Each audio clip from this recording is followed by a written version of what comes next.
ఉంది కదా అని చెప్పేసి మీరు పడుకుని పోండి. నెక్స్ట్ మీరు మజ్జిగ తాగండి, బటర్ మిల్క్ తాగండి. మజ్జిగ బటర్ మిల్క్ ఒకటే. సారీ ఫ్రెండ్స్, బటర్ మిల్క్ తాగండి, అన్ని తాగండి, చెరుకు రసం తాగండి, ఐస్ యాపిల్ తినండి.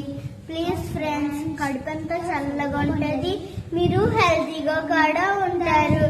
ఈస్ క్యూ ఆల్, బాయ్ బాయ్.